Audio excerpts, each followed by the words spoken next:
Хэрвээ та дуртай үедээ дуртай ном уншиж чадахгүй байсан бол танд ямар санагдах вэ? Хараагүй хүмүүс ямар Библи уншдаг вэ?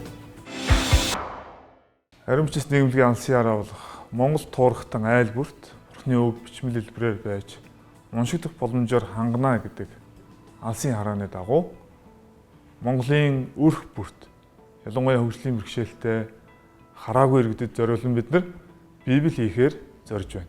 Монгол хэл дээр Braille Библи хэсэгчлсэн хэлбэрээр хэвлэгдэж байсан.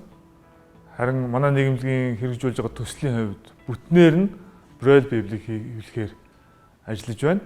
Хүмүүсийг гуйгаал одоо энэ хэсгийг ингээ уншиж өгөөч гэдэг юм уу тий. Бусдаас ингээ хараат байна л гэсэн үг л тий. Эзний үгийг одоо би даан судалж чадахгүй байна.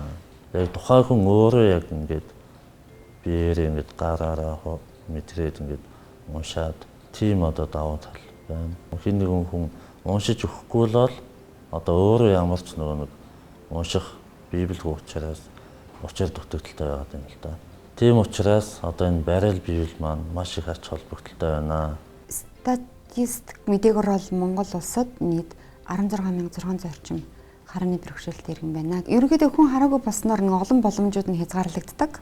Тэдгээрийн нэг нь бол яах аргагүй бусдын адил ном хэвлэл одоо гадаад дэлгүүртэйгээ номыг шууд аваад унших боломжгүй байдаг л да. Монгол улсад байгаа ганц хэвлэлийн цэг нь бол манай холбооны дэргэд байдаг. Тэгэхээр бид нар өнөөдөр ямар ч номыг бариалаар ярьдаг буюу дээд хэлбэрээр хэвлэх боломж бүрдсэн. Монгол улсын хувьд аваад үзэх юм бол маш цөөхөн номыг бид нар 2004 онд байгуулагдсанаас хойш хэвлэж хараагүй хүмүүстэй хүргэж байгаа. Уг төслийн хүрээнд 150 ширхэг Braille Библийг хэвлэхээр төлөвлөж байна.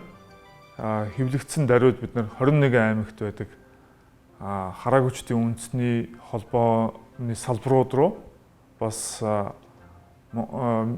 Месүд, Дунд сургууль, мөн Улаанбаатар хотын Төв номын сангийн дэргэдэх хөгжлийн бэрхшээлтэй иргэдийн ном унших хэсэг рүү хүргүүлнэ.